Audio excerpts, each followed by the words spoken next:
Why do distributors no longer do marketing? Because they don't care about the movies. There's no passion for the movies. It's just about numbers.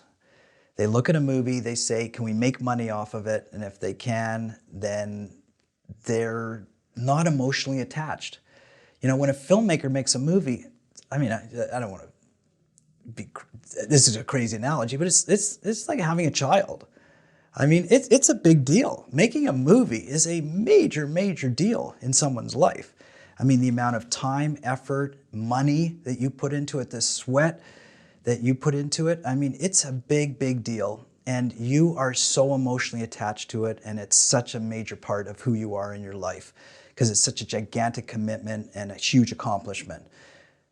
Distributors don't share any of that. They don't have any of that passion. They don't understand any of that pain. As a matter of fact, I have lots of distributor friends. Obviously, I come from that world. And, you know, we're constantly talking at dinner. You know, I say, you guys, you don't even understand. What's there to understand, Jeff? You don't understand how emotionally attached people are and how important it is. And when you just fluff it off and you know, how hurtful it is. Well, it's business, Jeff. And I say, I know it's business. I know it's business, but I've been on both sides of this business. And I understand what filmmakers go through and what they, you know, are dealing with. So I'm not asking you to be, you know, bad business people or anything like that, but they're not emotionally involved and they're not even financially involved these days anymore. So they have no stake in it.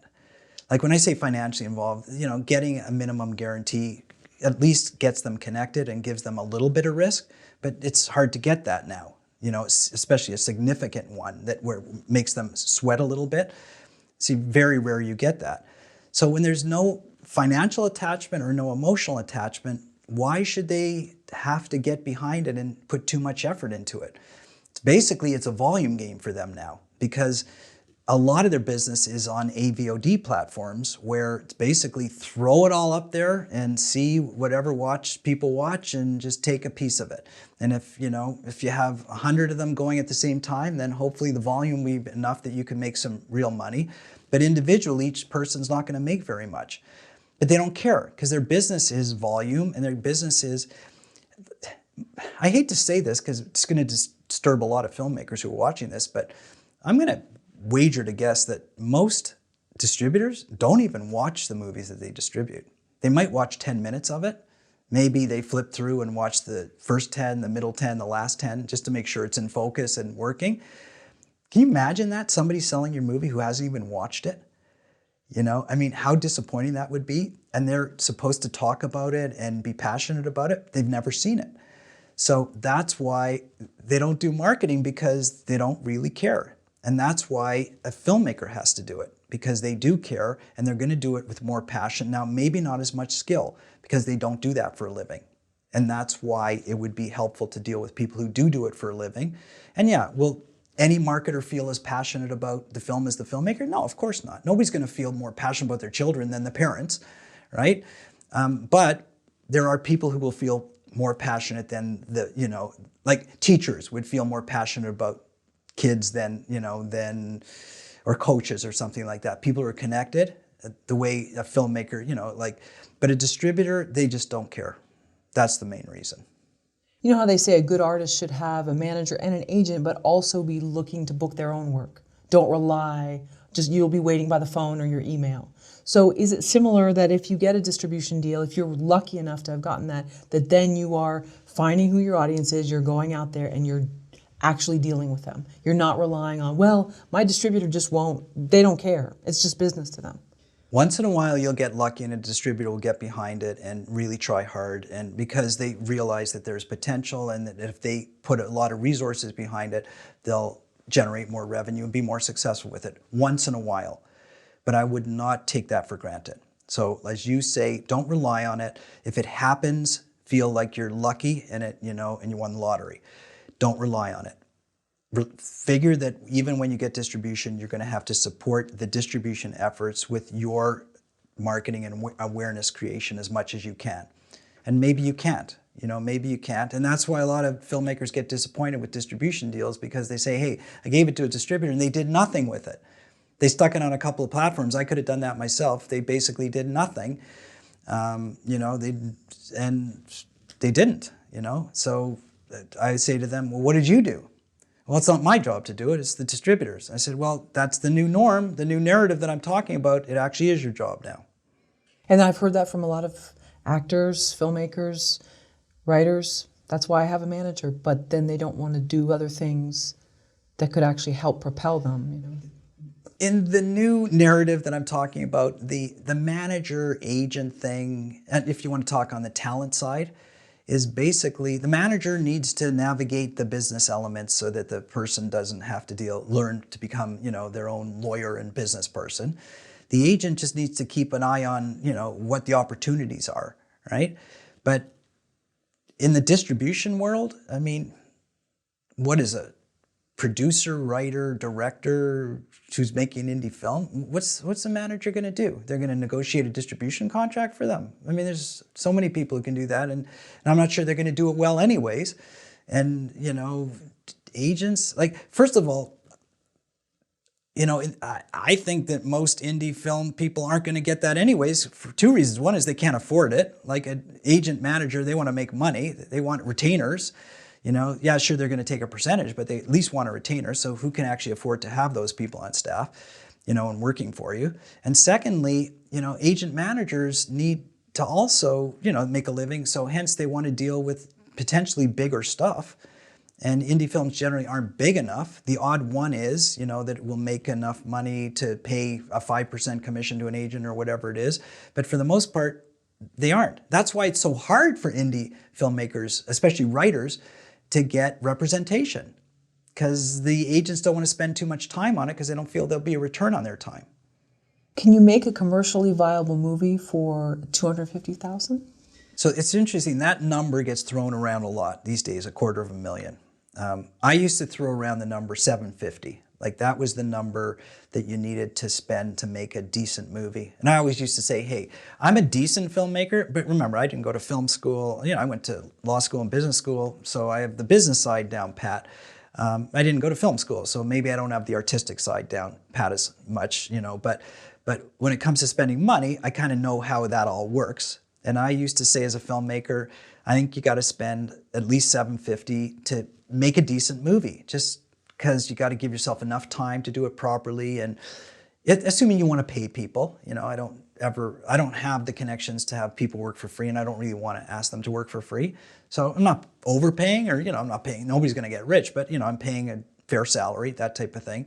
So just based on my experience, I always felt 750 sort of was the minimum, and, you know, somewhere between 750 and $1.5 million was a decent amount to get a decent movie, like good quality, good production value, you know, costumes, wardrobe, you know, and make the resources you need to deliver a good movie. But a lot of stuff has changed in technology, right? So obviously cameras are cheaper, and you don't need as much gear, sometimes as much staff, you know, crew. Sometimes you get locations are available. I mean, talent has not gone down in price. If anything, it's gone up. So a lot of filmmakers say to me, yeah, I can make a really good movie for $250. And I say, okay, I'm not going to argue with that. But don't think just because you put your heart and soul into it and you tried your best that it makes it into a good movie. The ultimate test is, let's watch the movie and see if it's good. Don't say, hey, I only had $250 to spend and that's the best you can do for $250. That's not going to fly in the real world. Nobody's going to care. They're going to say, okay, nice try, but we don't want to spend our time and money watching your movie. It's not like, oh, wow, let's watch the best movie that was made for $250. It doesn't work that way. So if you can really, look at, lots of people have done it. Lots of people have made movies for less than $100,000. We know that. There's these stories and myths and legends out there of all these great films that were made for, you know, very low budgets. I think those are anomalies. I think they happen far and few between. But if you're a great filmmaker and you got a good crew and the chemistry's right and the story's right and the acting's right and everything happens, then what the heck? You know, as I say to all my clients, the customers out there, i.e. the viewers, nobody's going to ask you how much you spent on your movie. All they're going to ask you, they're just going to look at your movie and say, is it good or bad? They don't care how much you spent. And by the way, when people talk about how much they spend, they lie anyways, Everybody always says they spend 10 times more than they did. And some of it's real because remember, they're not getting paid. So, people say, oh, I made a film for $50,000. And then I say, great, how many hours did you put? Oh, I put 2,000 hours of my time in. Did you include that? No. How much would you make an hour? $100. Oh, so that's $20,000 of time that you didn't include in your scenario. So your film wasn't 50,000, it was 70,000, because if somebody was going to make the same film, they'd have to make it for 70,000. If I did my math right, I didn't mean 200,000, I meant 20,000, time of their time. So people don't factor that in. So the numbers are always skewed anyways about how much somebody spent on a movie. But at the end of the day, it doesn't matter. It doesn't matter how much somebody spent. The only thing that matters is that the movie's good. So I applaud anybody who can make a great movie for a little amount of money. And by the way, the people who say to me, I can make a movie for $250, I say, maybe you should be making some of my movies, because I'd be making a lot more money if we were delivering my movies for $250, if you could deliver them. Oh, well, you should give me a chance, Jeff. And I say, I don't trust that it can happen. And maybe I'm skewed. Maybe I think you need, these resources and everything like that. So I do believe that there are people out there who are making really good stuff for $250 and maybe cheaper. But don't think because you spent $250 that the contest is not who made the best movie for $250. The contest is, did you make a great movie, and it doesn't matter what you made it for. Because if you didn't make a great movie, I don't care if you spent $2.5 million. If you didn't make a great movie, you're not in the game. Your movie's not selling. The movie's got to be good. And I know we didn't talk about that before when I talk about distribution, but remember I said I'm going to check that box that you made a great movie. You got to make a good movie. Fair is fair, right? If you want somebody to pay and spend their time watching your movie and pay to watch it, give them some value. Give them some entertainment value. Give them a good movie. Does having a higher budget, let's say over $500,000, guarantee that your movie is probably going to be of a higher caliber story-wise? If you're a good producer / director, like a good producer-director team who knows how to deploy their resources, very, very effectively, then I would say the more you have to spend, the better quality your movie is likely going to be, as long as you're not wasting it. Like if you're putting it on screen, like if you, let's say, I'll give you an example, okay? Let's say you have a $500,000 movie, right? And then you get an extra $50,000. If you go and hire like a fancy caterer who's going to do the meals, yeah, will your crew and cast feel a little bit better? Sure they will, but will it make your movie better? Probably not. But if you spend that $50,000 potentially on one scene where it's a big production, a bigger location with more extras or something like that, then it'll make your movie better. So that's what I mean by deploying the resources effectively. So you always have to be careful with your resources no matter what you have. So people think at $250, I have to be more careful than at $500. No, you have to be careful at both levels. And at $750, just deploy them as best you can so that you put most of it on screen so that your movie looks better. So obviously, the more you have to spend, if you're deploying it wisely, you have a better chance at making a higher quality looking movie, potentially more production value. Now, obviously, it's going to always end up, there's elements that doesn't matter how much you spend. Acting, all right? Now, you could say the more I spend on actors, the better actors I'm going to get. I don't personally believe that. I believe that there's good actors at every price range, and hopefully you get good performances out of them, all right? So you could say, I'll get a better cinematographer if I spend more money. You'll definitely get a more experienced cinematographer because, that's why they're charging more, because they've done more. And, chances are it's more predictable, but it doesn't mean a brand new cinematographer can't, shoot a great movie. I mean, there's young upcoming people who are really talented who just need a break. So hopefully you get one of those, and directors and all this kind of stuff.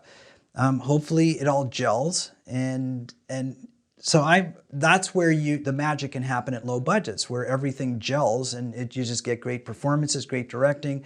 Sometimes, experience does matter, and you don't make the rookie errors because you've done it before, and that's why spending more money on people who know what they're doing is a little bit more predictable. But it doesn't mean that people who haven't done it before can't do it well. But, to get back to your question, yeah, if you had an extra $250 and you put most of it on screen, your movie's going to look better. It's just going to look bigger, and you know, hopefully, like when I say on screen, you're using more extras, your costumes are better, your production value is better.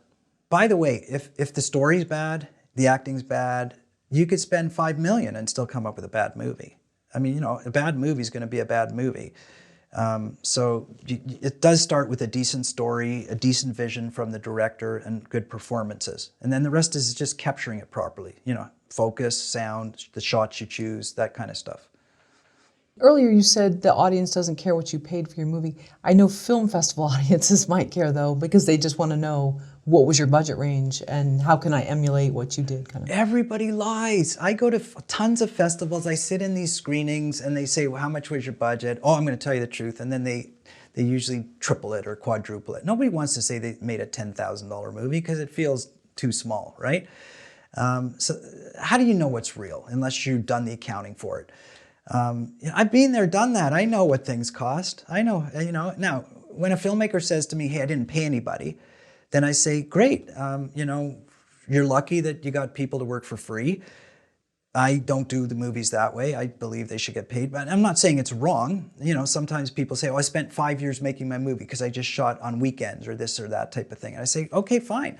But, you know, again, it's not my business model. I'd rather shoot in 20 days consecutively, get it done, release it, do the next thing. So everybody's got a sort of a different business model and a different vision of what that could be. But when I say people don't care about how much they spent, people like to discuss it. They like to throw numbers around. They like to, because, you know, they want a point of reference for themselves to see, you know, can I make a movie? How much does it really cost? So there are people who are curious, especially at festivals, you know, who want to sort of know, because maybe they're thinking of making their own movies. So they're doing that as a point of reference.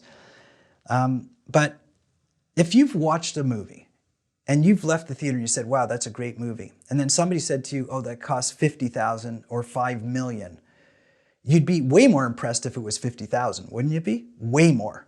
Because all of a sudden, this great movie, this epic movie was made for $50,000. The surprise would be on the low end as opposed to the high end. So I always joke and I say, if I were to ever win an Academy Award, in my speech, I'm going to say what the actual budget was because it's going to be so much lower than what anybody expected it to be.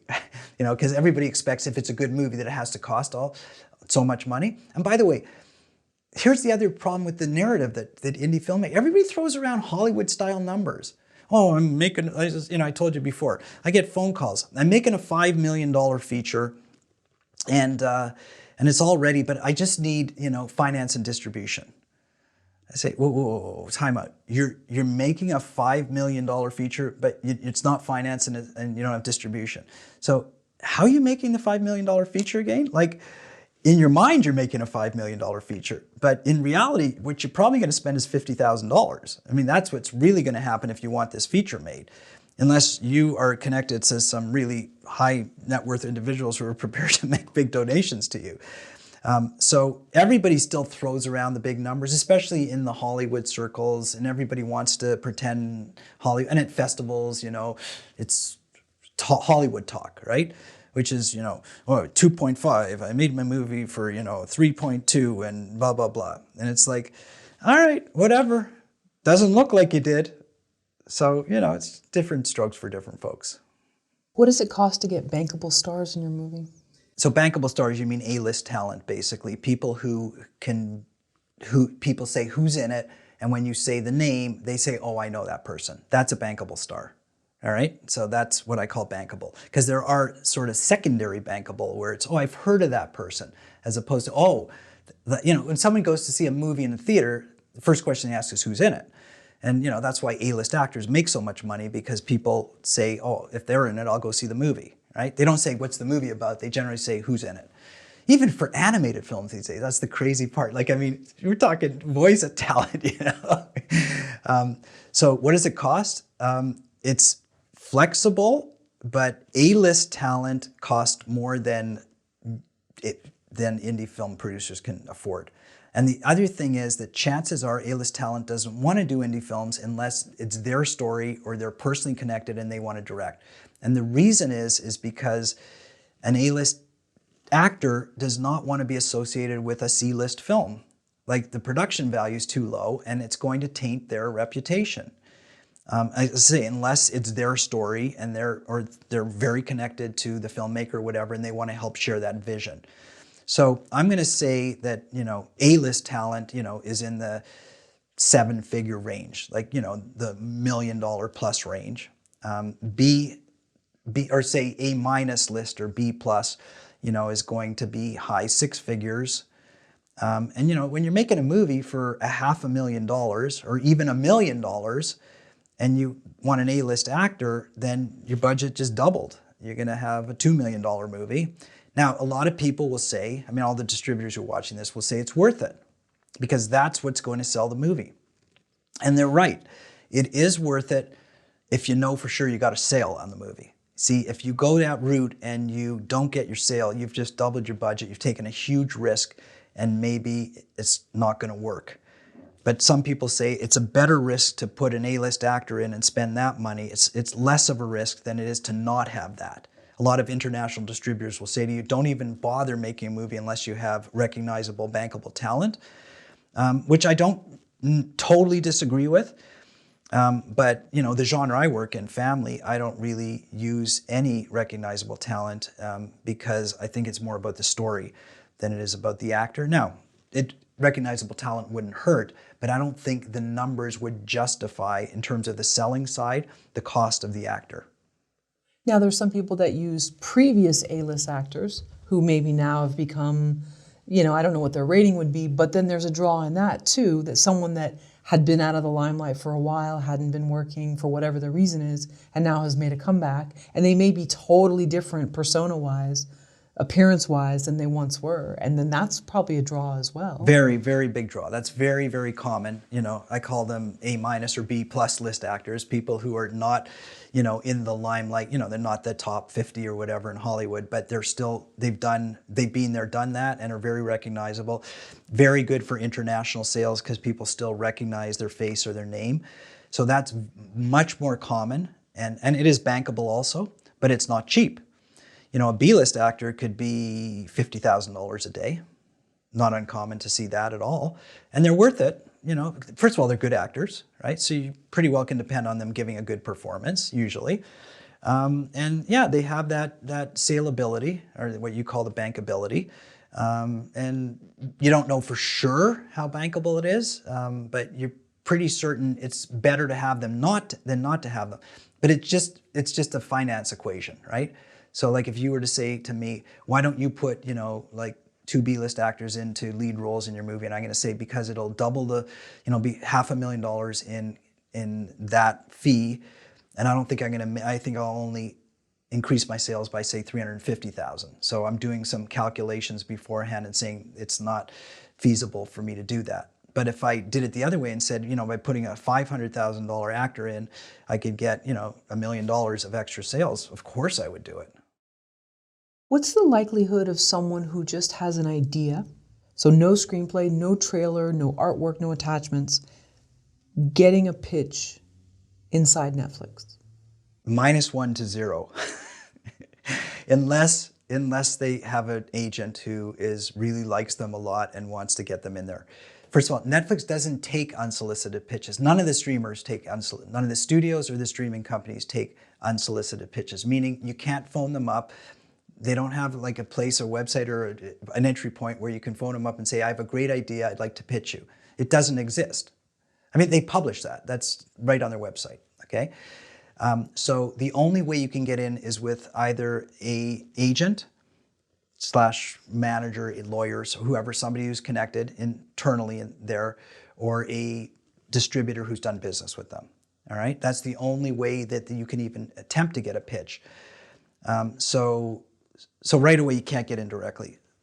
So maybe you can get in that way, but highly, highly, highly unlikely also because you haven't done anything before. They have a lineup, let's talk Netflix. Netflix has a lineup at their store so long. They have every single major filmmaker in the world who has done anything wants to do it for Netflix, right? Because, they got a gigantic audience, right?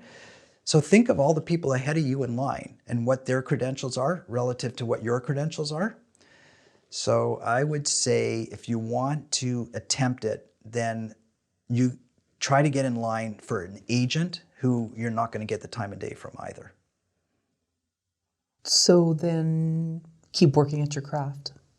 Sounds like don't just expect to jump the line. Here's the way to, yeah, you're not going to jump the line. There's no way, and I can't even think of getting lucky to jump the line. The only way that you can sort of get ahead a little bit is make something that is notable, that gets you, that their usher says, hey, who did that? And takes you closer to the, to use a metaphor type of thing. Right. And that would be, here's a crazy, crazy counterintuitive thing about Netflix that most people don't know, which makes no sense, but it's true. And it's not just Netflix, by the way. It's pretty well all the streaming companies, okay? It's pretty well all the big releasing companies. The more popular the more success you've done when you've released your movie, the more attractive you are to Netflix. So get this. You want to make a movie, you want to get their attention? Make a movie, put it onto YouTube for free. Create as much awareness as possible. Spend, effort, tons of effort creating awareness. Get 2 million views, then all of a sudden you're going to get onto their radar screen. And everybody says, well, wait a second, I just gave my movie away to 2 million people. Like, why would anybody want it now after that? And they would say, because they have 160 million people and 2 million is a test market for them. And they just need to see that, hey, 2 million people like your movie. Then all of a sudden, now they're going to be interested. That's the best way to get their attention. Now, how do you get that? I mean, you go viral, you have a great movie, you create awareness. That's what this is all about. But that's how you get the attention of a major streamer. Now, it's as counterintuitive as that sounds, it's not really when you think about the theatrical business. Right? The movies that Netflix wants the most and all the major streaming companies are the big movies. And, pre-COVID, the big movies opened theatrically to, $500 million worth of business. Like, 500,000 or 50 million people seeing these, I don't know, whatever the numbers are. I didn't do the math properly, but 25 million people have already seen the movie. Why would anybody want that? Everybody's already seen it. But yet those are the ones that are the most coveted and get the biggest payoffs at the streaming companies. Why? Because the streaming companies believe that people want to see them again. These are big movies and they'll want to be seen twice, or 3 or 4 times. And that's why they're so valuable, even though they've already been seen. It's like love. You don't use it up. There's endless amounts. So, you use up 1 view with a viewer, but they have 10 more left. Or 5 more, whatever the case may be. So that's why I'm saying, if you can release a movie, an independent movie, and get tons and tons of awareness, then you'll get on the radar screen a lot better. You'll get to the front of the line a lot quicker. And people will say, okay, I like this, what else you got? So on one hand, plan for success, submit to some of these higher tier festivals.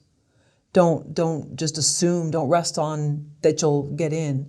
But at the same time, don't sabotage yourself where you think that you just have this amazing idea and somehow you can get into Netflix to pitch it with no other vetting, with no other prior project. I don't believe in miracles, but if you believe in miracles, like that would be in the miracle category. Like, I have a great idea, I've never done anything before, and I think that I'm going to get in the door in Netflix and they're going to fall in love with it.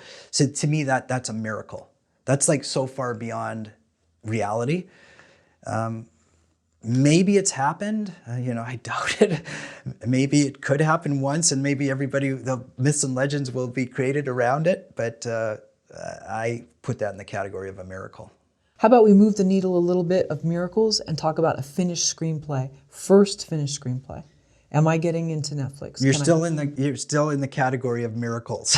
You're just maybe a little further down on the. Okay. Yeah, no.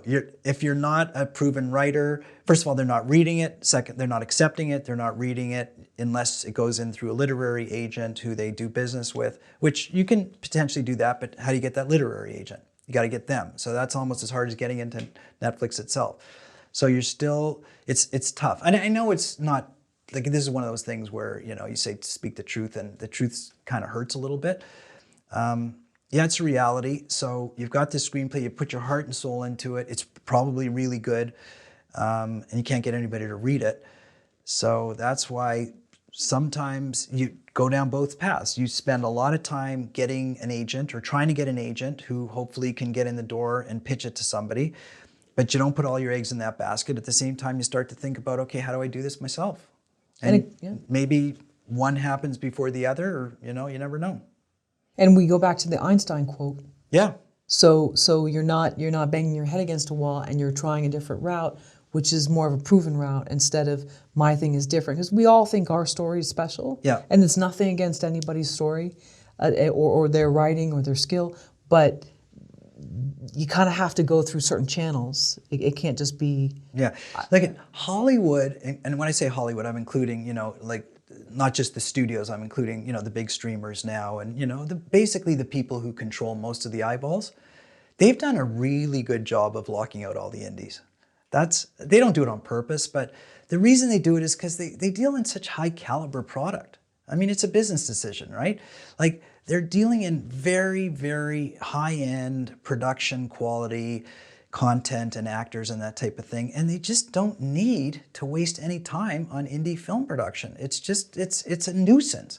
It's aggravating. Like that's it. And again, they have so much time in a day. Why would they spend it on that when they have the resources to do so much more bigger caliber stuff, which is what they're doing? Like, look at this, what the streamers offer now. I mean, the value that they give to consumers, $10 a month for like multi-million-dollar productions with A-list actors and fantastic storylines and writing and everything like that. How do you beat that?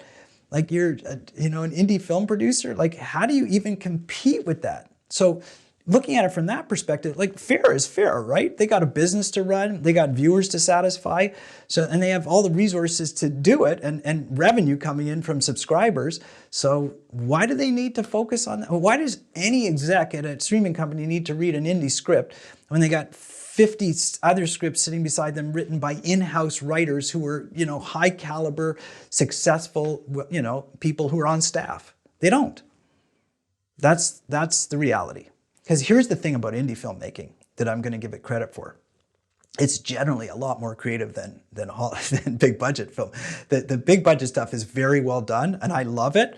But it's predictable. It's formulaic. It's a lot of sequels, a lot of stuff like that, because they know what the audience wants. And they just keep giving them the same thing over and over. So the innovative stuff is going to come from the indie film world, and the big studios know that. It's just very aggravating to access it all. So once in a while there's a breakthrough, and and they have lots of innovation internally as well. They encourage innovation, from their internal writers. But the cutting edge stuff is coming from the indie film world. So that's where the indie film world has a little bit of, not an advantage, but it's a unique approach. But it's just a matter of organizing it to get it through so that it can get through the system. Can we go back in time to that first Netflix meeting you had? What year was this? 2014 or 15. Yeah, 14 or 15. The first one was 14 because I hadn't made the movie yet. I made the movie in 15, the first one. So I pitched them before I made the movie. How did you get that meeting? Netflix was a different company back then. They actually, I actually phoned them up and I emailed, I got the name. They published email addresses. Like the company wasn't gigantic. It was big, obviously. It was still very big, but it wasn't what it is today. And you could actually get the names of buyers and you could email them and they would actually return an email. So that's what I did. I had to email probably 15 or 20 times. Left a couple of voice messages because you could also get that. And then finally I got a return phone call, and I had done other movies before, so it wasn't my first. Had it been my first, I probably wouldn't have gotten the meeting. That was my fourth movie, the one that I pitched them on. So I'd already made 3 before. So I kind of knew what I was doing. I said, here's what I've made. Here, I'm an experienced filmmaker, blah, blah, blah. I've got this movie. You got the Olympics coming up. Can I pitch you on it? So they heard the pitch, but then they said, we can't take a chance on you until we see the movie. So make the movie and then come back. But they didn't guarantee anything. They just said, make the movie and show it to us when it's done. So the movie finished? Yeah. How soon before you're picking up the phone or emailing after that? The movie wrapped at 5:05 on a Thursday, and at 5:06 I was picking up the phone. Literally. Okay. No, I mean I was just saying, okay, I'm finished shooting. I didn't show it to them obviously until after it's finished, edited and everything like that. But no, I was anxious. But again, back then I was depending on it a little bit more, and I was much more hopeful than I am today in terms of my realism level. Because I was a little more naive, the truth. The truth is I just wasn't as beaten up as I am now. So I really, really was hoping that they would take it. But by the way, the movie before that, I made it for Disney. And I had got into Disney, and it was called King of the Camp. It was a kids movie, a camp musical, just like Camp Rock. And it was a great movie. I loved making it. And it was so Disney. And I met with the Disney Channel twice, and we talked about it, and I came really, really close. So I knew, I had the flavor, I had the taste of what it was to be, and ultimately they said no. And it broke my heart, but at least I got there. At least I had the pitch, and I sat in the Disney office, and they watched the trailer, and I saw, I got to and they saw the movie ultimately, and it was a fair no. I think it was a terrible no to get, but as they say, no is the second best answer. But so I'd been there, done that. So with Netflix, it was like, okay, I'm not going to set myself up for disappointment, but I really, really, really want this. And I got lucky. And it sounds like too there were ways to get in touch with people that, I mean, you said you were incredibly naive, but also there was more access points. Way more access points. So there's no more access. Like back then, it wasn't like they would not look at unsolicited material. They actually looked at unsolicited material. Now it's done. It's finished. They're too big. They have too many. Yeah, it's so that what happened back then does not happen anymore, for obvious reasons. Yeah, right, so timing. And by the way, they weren't doing any original programming back then. I mean, they just probably started. I forget what their first series was that they made internally, but it was all acquisitions. So they needed product. So there was a lot. Look at the year that I sold them that movie. I can't remember. Statistically, they told me, I can't remember the number exactly, but it was something like they bought 900 independent films that year. And the year I sold them the last movie, they bought 300. Oh, wow. So, because they're making stuff internally, right? So they don't need as much external product as they do. Now, they still need some, but generally it's bigger stuff. So it's gotten harder. And by the way, it's funny. So I've got 3 movies on Netflix, and I sold them 3. I think I have less of a chance now, even having done business with them 3 times, of actually selling them something more than I had back then. Just because they're so big and they have so much internal production that it's gotten even more difficult.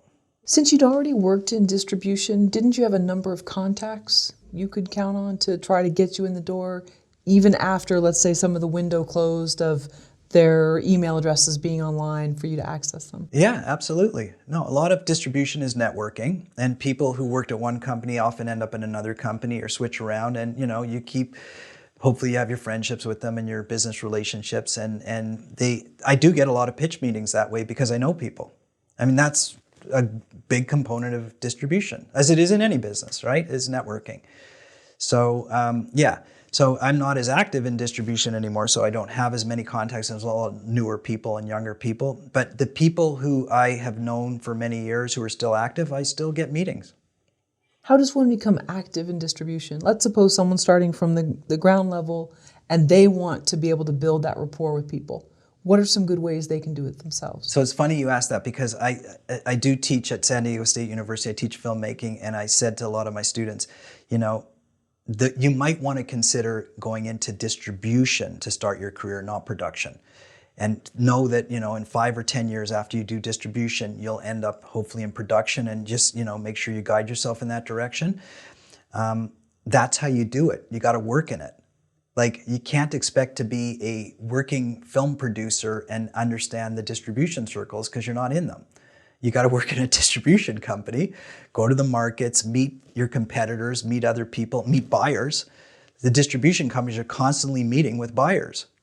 They're having drinks and dinner and all this kind of stuff and meetings, and you get to know these people, and and you develop relationships over time. But you have to work in distribution to develop those relationships. Or go to film markets. So buy a pass. No. You can go to film markets and kind of be on the periphery, but you're not going to get in the inner circles. I see. Yeah, no. If you really want to get those relationships, you got it. Like, listen, a lot of people go to film markets and festivals and sit in panels and see the people, and once in a while somebody's nice enough to answer some questions or meet afterwards or whatever. But it's not the same. You're not developing that kind of relationship because you're not doing business together. You're just kind of an irritant that you're a filmmaker who wants their attention. That's the truth, you know? So if they're polite, they'll give you the time of day. Most of them aren't polite, so they don't bother because they don't, you know, it's like being a celebrity. Everybody wants your attention, and you just don't have time to give it to everybody. And everybody's going to pitch on the same thing, and you just get tired of it after a while. Like if you're a Netflix buyer at a market, you're a celebrity. Like you almost need security to walk through the marketplace because everybody is going to like just divulge, you know, just jump all over you. They just want your attention for a second. Right. Just to clarify, the first time you pitched Netflix, were you pitching them an idea or an actual film?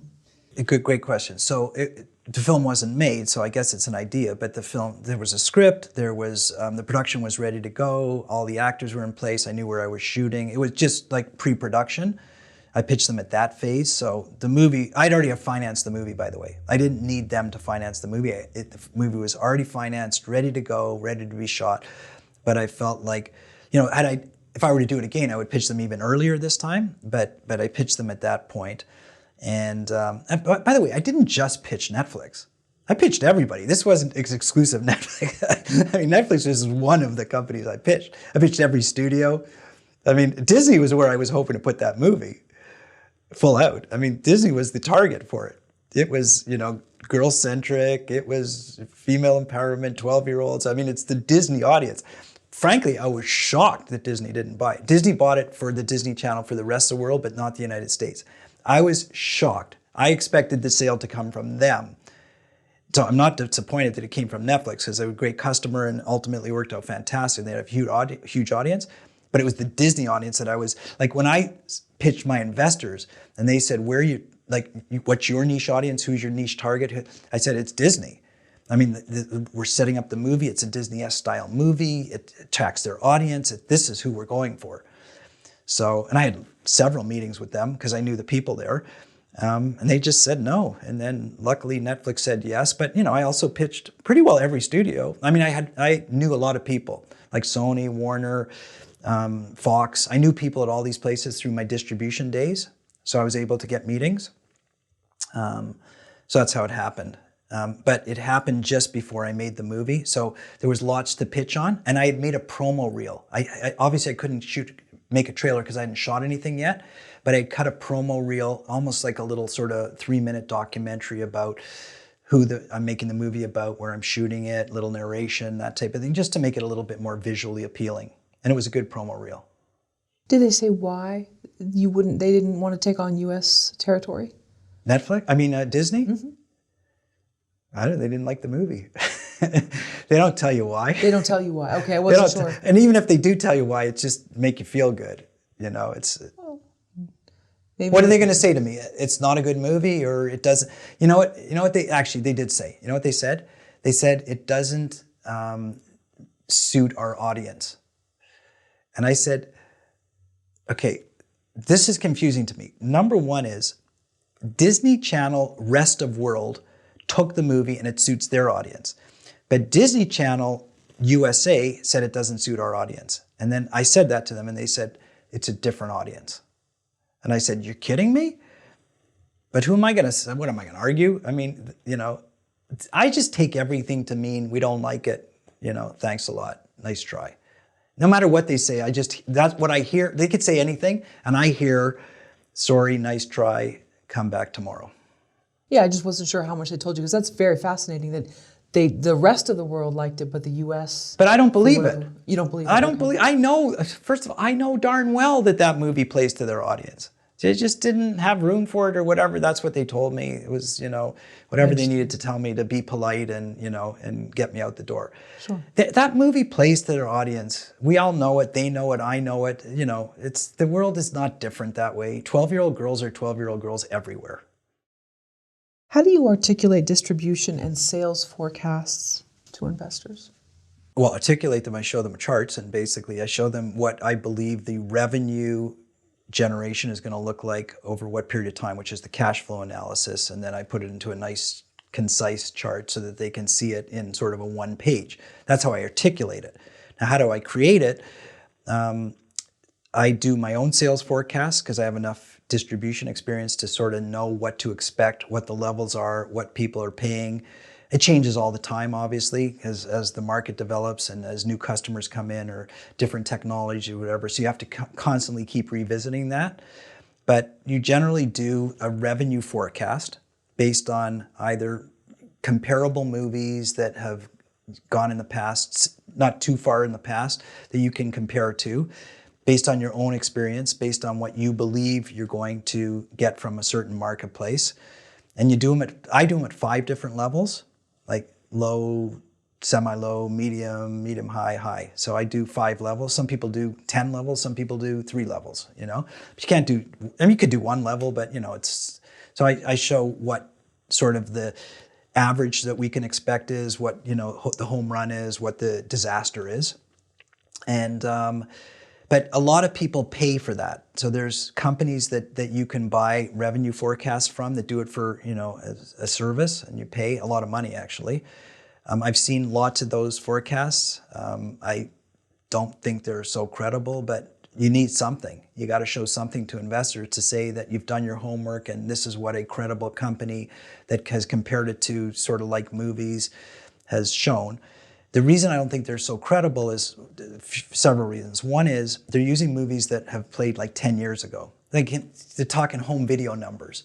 Home video doesn't even exist anymore, you know, so they're comparing completely different technologies and release patterns. 2 is they're usually using movies that are bigger budgets than what an indie film would be. So, you know, like they're comparing my movie to Home Alone. Hello, I mean, they're not even in the same league. They're different businesses, you know? So, but you know, it's family audience and this and that type of thing. So I'm so financially I'm responsible, but I'm so critical financially. I got to make sure that it makes sense. And sometimes the comps, as they call them, the comparables, are not as credible as, you know, when you talk to, say, a sales rep who is in the market right now, who deals with today's audience and today's platforms, and you sit them down and say, what do you think? And it doesn't matter what 10 movies did 10 years ago. What matters is what they think, because they're out there interacting with customers all the time and selling movies to them. Now, I also have relationships with some agents and distributors around the world, so I'm able to call them up and say, okay, what do you think? And nobody gives definitive answers. They give, well, it could be this, it could be that, it could be, at least you get a ballpark, and it is a ballpark. But you say to your investors, you know, here's the ballpark, here's the range, you know, it could be a big range, you know, and here's what you think the target's gonna be.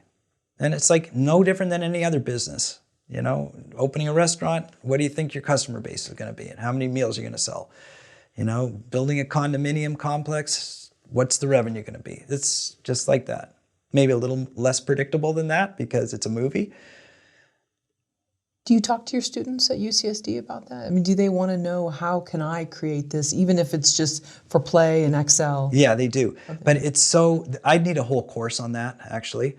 It's so extensive. First of all, you have to understand finances a little bit too.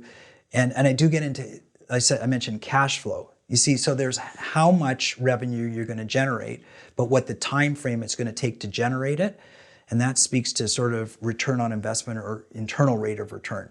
So for instance, if you invested, say, $1,000 in today, and next year I gave you back $2,000, you would have gotten, you know, 100% return on your, you know, or 200% ROI, like double your money, right?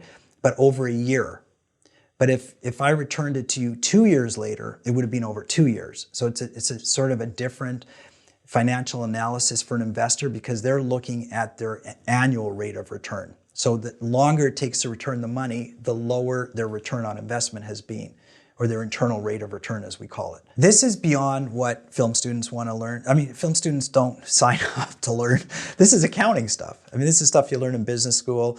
You know, this is finance. right? So I talk about it, but I don't get into too much depth. But ironically, we just finished that unit on distribution, and part of the assignment, they have to do an assignment. Part of the assignment is doing a very, very high level cursory revenue forecast. And everybody said, how would we know how to do that? And I said, just guess. And they said, what's the point? I said, you'll understand the point in 5 years from now. Just guess. Okay, and the point of that exercise, if my students watch this video, is that they have to go through the motions to look at the different sort of revenue streams. VOD, television, international. So now they're considering what revenue streams there are, and they're just putting numbers in. It doesn't matter what the numbers are. It's the format of what they have to think about. The numbers don't matter today because they're going to change tomorrow, and in 10 years or 5 years when they go to do their films, there'll be a whole different marketplace with maybe some different categories. It's just the concept of going through the motions to understand how to set it up. That's what matters. And once they turned in those assignments, and you talked about it as a group, I'm assuming maybe you did, maybe you didn't, what was their impression?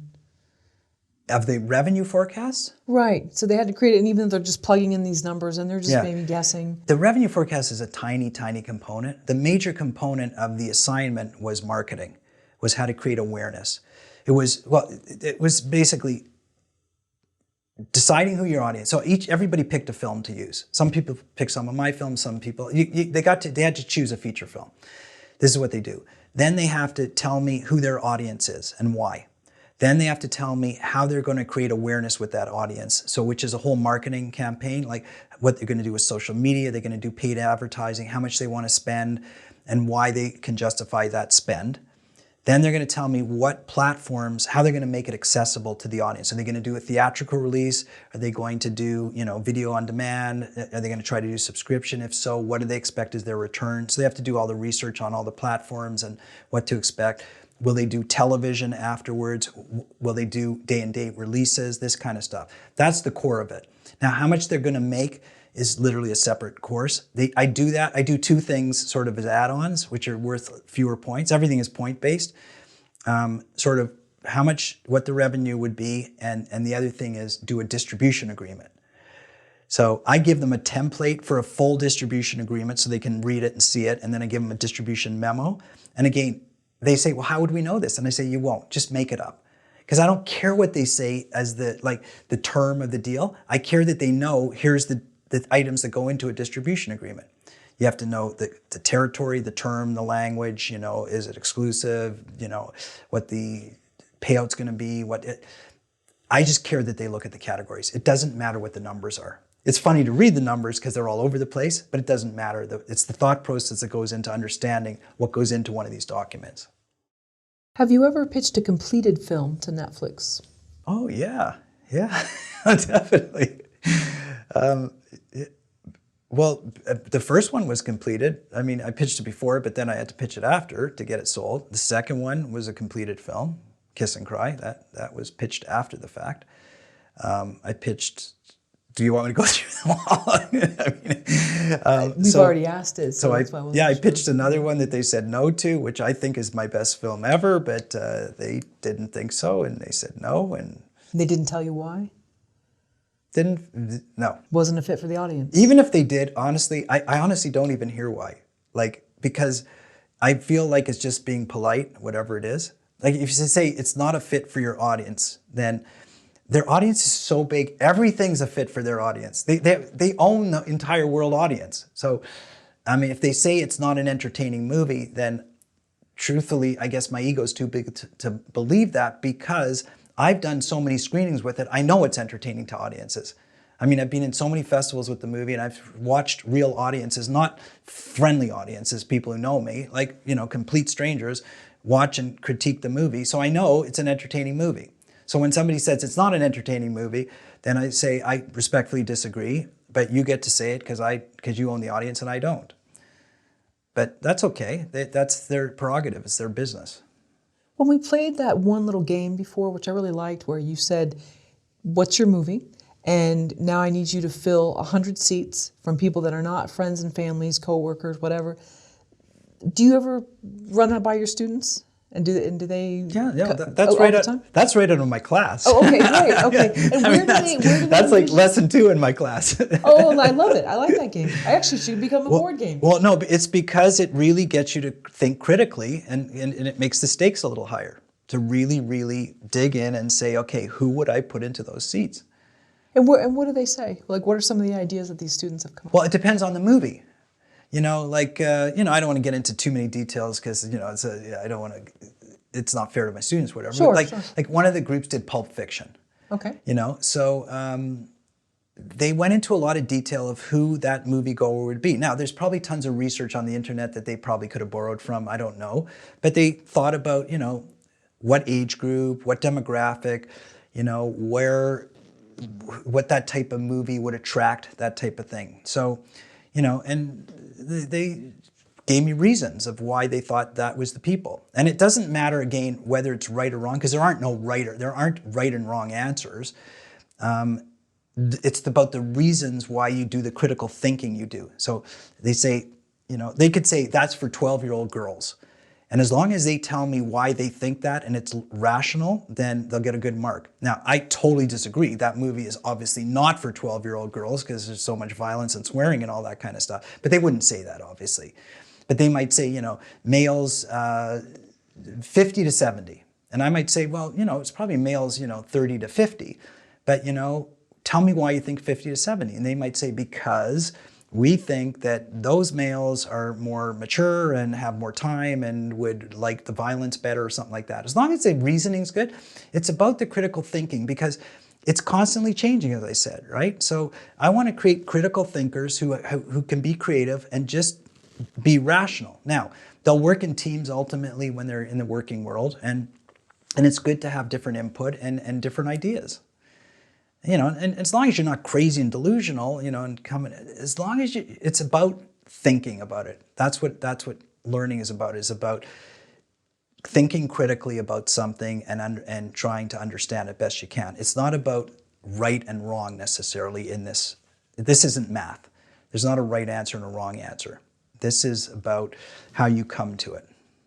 Was there a waiting period after you pitched Netflix the first time? Yeah. You mean until I got an answer?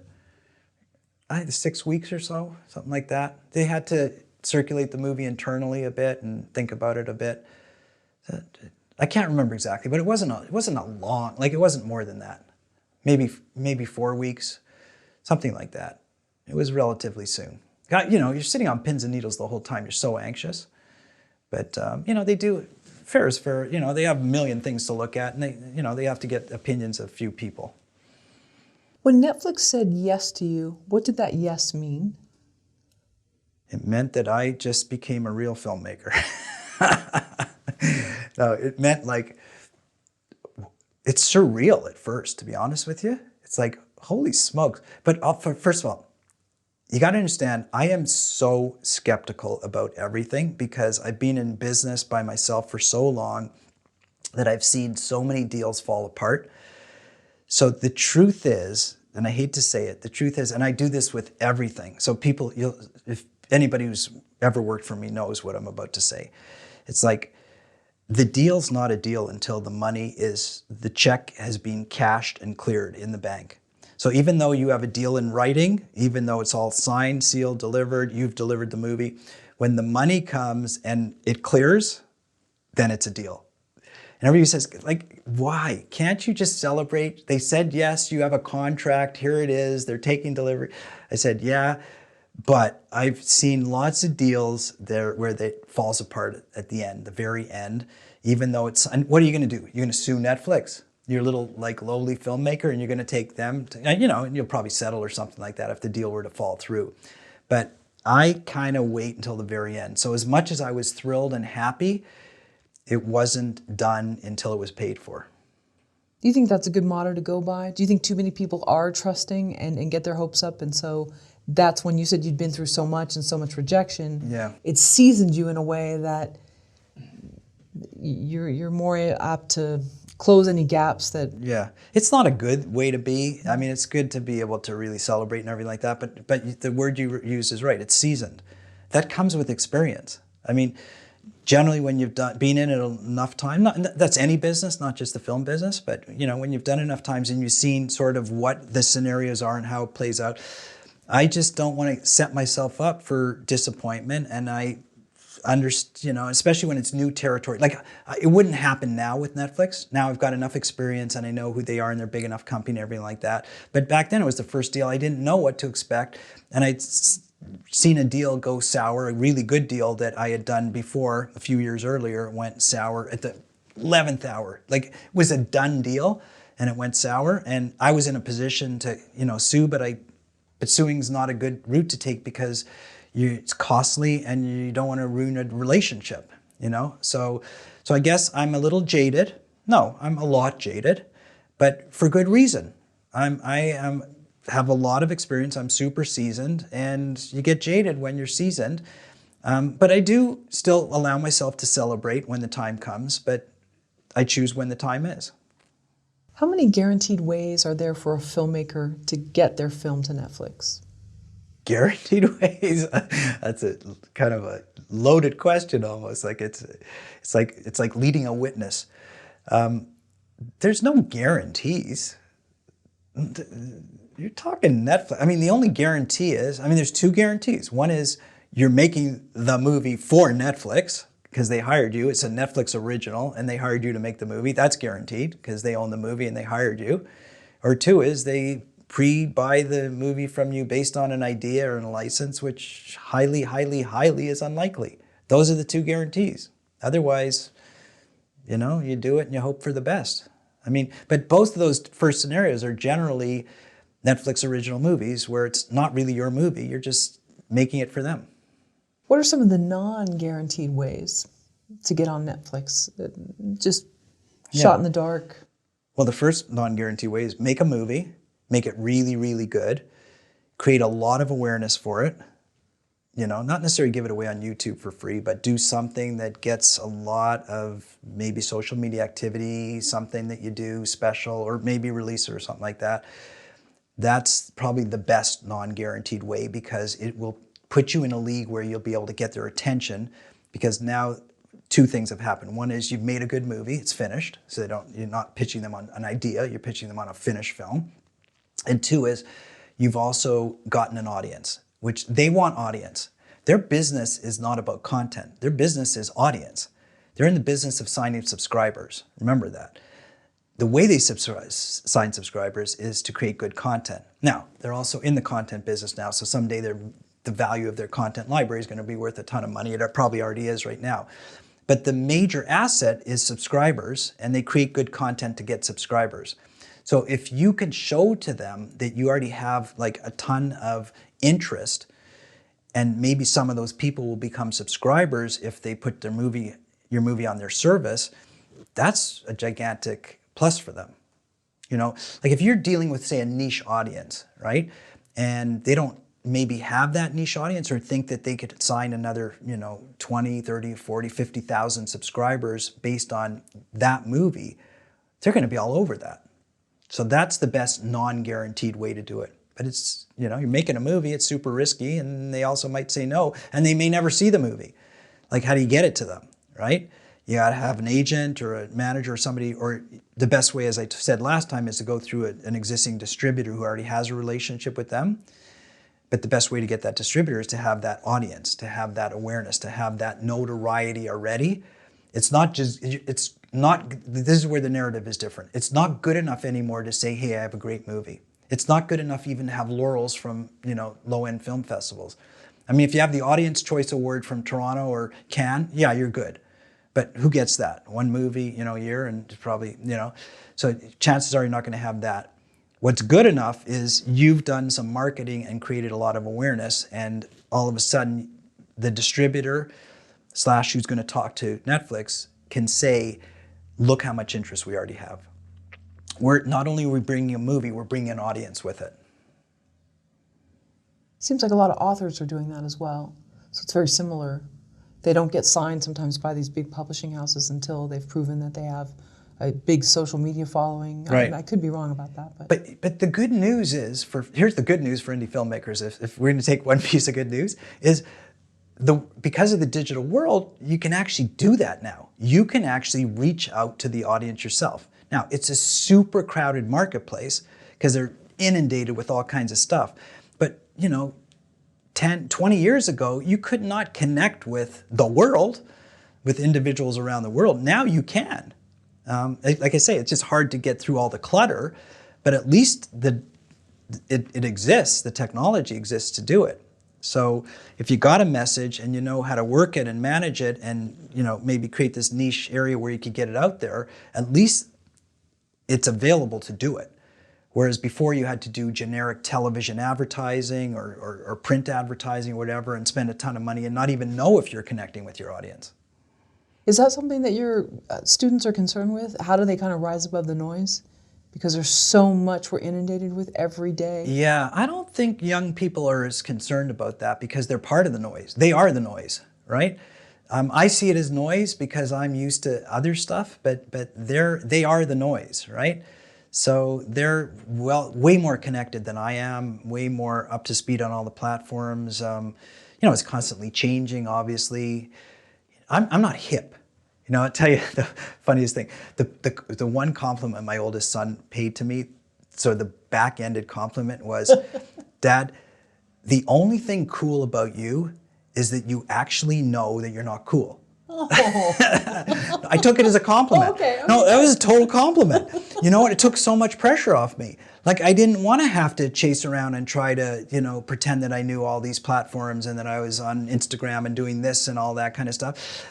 I don't want to do TikTok videos. I just don't want to do that stuff. I recognize that it is super important and that there's a gigantic world out there and it's very big for marketing. I recognize it totally. But at my age and who I am, I'm not going to do that. I'm going to hire people or, I'm going to circle myself with people who are good at it, who want to do it, who enjoy it more than I do. So I'm not saying it's not important because it totally is. I'm just saying I know who I am and I don't want to try to be some cool Instagram, person, or I don't want to be a YouTube influencer. I guess maybe through these videos I'm a little bit, but yeah, I think you are. No, but what I'm saying is I don't have to do these silly weekly videos that are gonna do crazy stuff to make me. I don't even want to do weekly webcasts or podcasts. I'm not interested. So that's what he meant. At least you know who you are and you're not interested in that. Now, having said that, the young people are super interested in all that kind of stuff. And it's great because the tools are, and listen, there's a lot of people who might be in my class or, who are in that generation who are going to change the world, right? They're going to come up with new technologies or they're going to work in companies that apply these technologies and do special things that are going to, change the way people think and new habits and new ways. I mean, look what's gone on in the last year with the whole Black Lives Matter and the whole, these are social movements that change the way people think and the whole world. And so that's great, that that's the generation that's going to embrace that and take charge and hopefully will do good with it. That's great that you have so many sort of ears and eyes that are able to tell you different things, whether it's students or your sons, and you can kind of see them in action with on whatever platform, yeah. Because some people don't, and there's so many things that are changing and evolving. Oh, this platform's not no one's using this now. So it's funny for my students. So when we were doing the marketing part and I was talking about social media, I literally said to them at the beginning of that lecture, I said, what I'm about to tell you is what I know, but I'm pretty darn certain, hopefully that I'm right, that you know way more than I do. So I'm just going to go through the motions, and in your papers, I'm going to learn more from you in this section than you're going to learn from me. Because I know that you are active on these platforms and I'm not. Now, we talked about buying Facebook ads and stuff like that, which is, so I don't do it, I hire people to do that. So I understand how it all works and how to target and do that kind of thing. And they didn't know about some of that stuff. But they're going to be way better at it than I am. And it's way more savvy, because that's who they are. Each deal that you've received on Netflix, has it improved each time? You have 3 films. Yes, it has. Okay. Yeah. That might be a combination of a couple things. One is I got lucky. It could be that I just got lucky that they were paying more each time. 2 is maybe the films are better, but I don't think they're necessarily better in terms of the production quality. But I think maybe it's because they see that my films are getting an audience and they're maybe worth a bit more. So they've been fair, really fair, because they control that side. You know, you can have a little bit of a discussion, but for the most part, they say, here's where you're going to fit in. And if you say no, they got 50 other films waiting in line to fit in. So there's a little bit of room, wiggle room, but not a heck of a lot. But at least if they say this is what the film is worth, and they recognize that the value is there because they have an audience, and they know it because they had an audience for the previous one. So it's similar audiences. So that's maybe why they've been fair like that. Have you made any pitches to Netflix during the pandemic? Yeah. Yeah, of course I have. I mean, you know, the pandemic doesn't, I mean, I can't shoot anything, but I did pitch them on the movie I want to shoot, and, you know, they're interested, but I told them I'm not shooting during the pandemic, so maybe that's my bad, but I think everybody understands that, right? But it was another scenario where it looks good, sounds good, we like the vision, we like the style of movies you make and everything like that, but you're going to need to make it and make sure you make it well. It's still, look at, do I have a track record with them? Yeah. Do I have relationships? Yeah. It's still a new adventure every time though, you know, because I'm a little tiny speck of dust in their universe, and I know it. You know, maybe I shouldn't belittle myself that much, but so I don't take for granted. You know, you got to deliver, and it's got to be good, and it's got to resonate. And by the way, I still plan on doing all that audience awareness stuff that I talked about, even more so now that I'm really aware of it, and real niche, and lots of marketing before it goes to them if they're going to take it, so that I can bring audience to them. I want to be able to say, the major pitches to them is like, yeah, here's the story and it's a good movie and it's going to resonate. But the major pitches, look at the audience that I think I'm going to be able to bring to you because of all the marketing I've done. What constitutes niche in the eyes of a platform like Netflix or Hulu or Disney? It's specific, like, you know, I tend to make family movies and primarily sports dramas. So this one's also a sports drama based on a true person, you know, like a true life story. So niche would be sort of what the sport is, who the person is that we're talking about, if there's some sort of like community around that person that would be interesting. You know, to use a very, very big example, I mean, obviously this is way bigger than what I'm talking about, but so Netflix recently released the Tiger Woods, you know, 2-part series, and it was some filmmaker made it about Tiger Woods, and it was really, really well done. As a matter of fact, I can't believe how well done it was based on the fact that he wasn't part of it. It wasn't, you know, an authorized biopic. They did it based on footage they got. Anyways, I love golf, and so look at the niches there. I mean, first of all, you've got the celebrity of Tiger Woods in the sports world. You've got the whole golf world, because pretty well anybody who's a golfer is going to watch that. So there's, you know, you deal with the PGA, the Professional Golf Association, and, you know, there's lots of associations, you know, like I remember the Southern California Golf Association, everybody heard about it through that.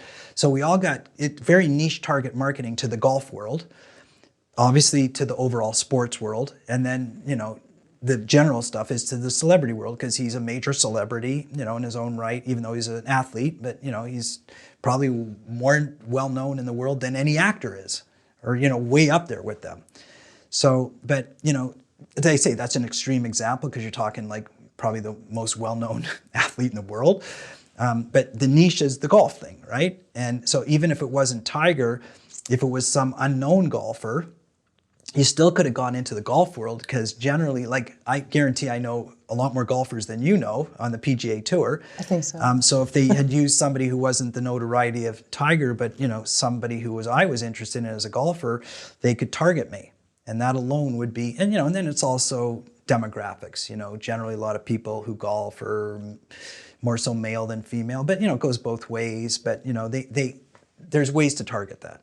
Sure, and that's a good demographic, because that's someone that's going to have disposable income to spend on things. Generally. So even if you're not putting it on a platform where it's just whatever, $15 a month, and that might be a good place to start getting someone to Yeah, I would sell imagine, to. I mean, look, Netflix has such a big audience that I always assume everybody's got Netflix, but they don't, but I always assume everybody does.